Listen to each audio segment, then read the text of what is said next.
So, chapter 11 was all about ethical leadership and followership. This chapter talked about many things that I was very interested in. Um, Here, a few of the main points that it just talked about were how standards of moral judgment are critical to the practice of leadership because unethical leaders, they do significant damage within a group.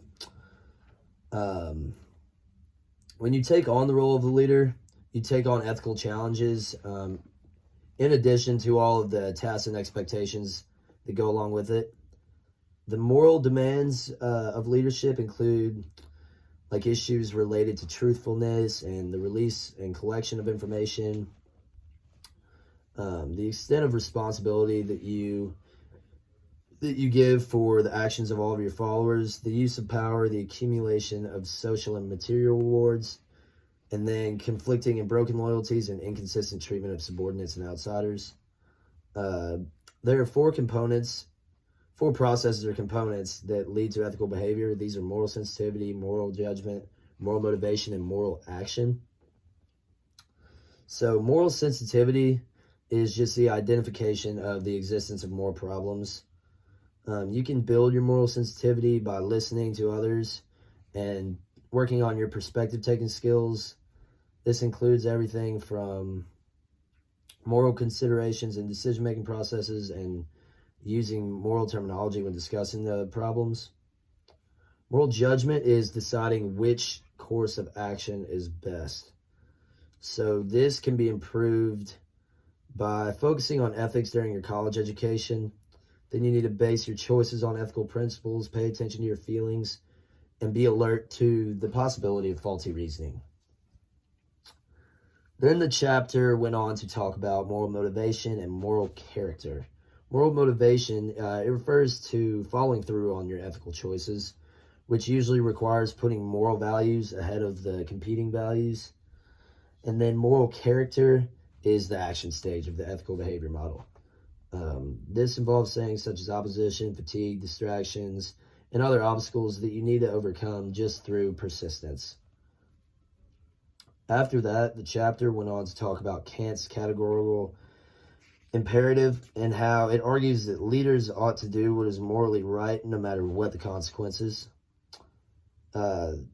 Things such as like exaggeration, lying, stealing, murdering, they're always wrong because we wouldn't want to engage in them. So respect for people is of the utmost importance within it. And then at the end, you need to never treat your followers as a means to an end. They have a right to choose for themselves. After this, the chapter went on to talk about the premise of utilitarianism. And this talks about how ethical choices should be based on the consequences. The best decisions are usually ones that generate the most advantages and benefit the greatest number of people. So these are not always in clear sight, but in order to get to these decisions, you need to employ the use of utilitarianism. Virtue ethics was another thing that the chapter went on to talk about, and this just highlights the role of the person making the ethical choices. Leaders that have high moral character and show values such as like courage, integrity, justice, wisdom, and generosity, they're most likely to behave in an ethical way. Then after that, the chapter went on to talk about servant leaders and how important they are because they put the needs of their followers before their own needs.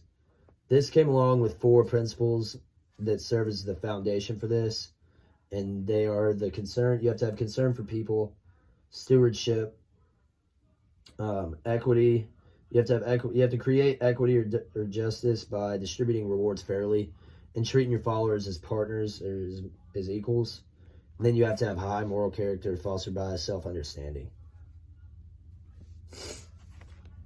So the servant followers, then, they want to remain followers rather than compete for leadership positions.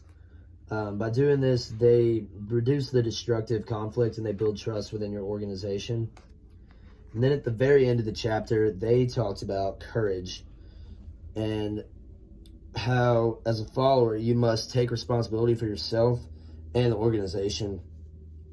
You need to be able to challenge your leaders when they engage in destructive behaviors and do other things. And remember that serving your leader is as important as challenging him or her.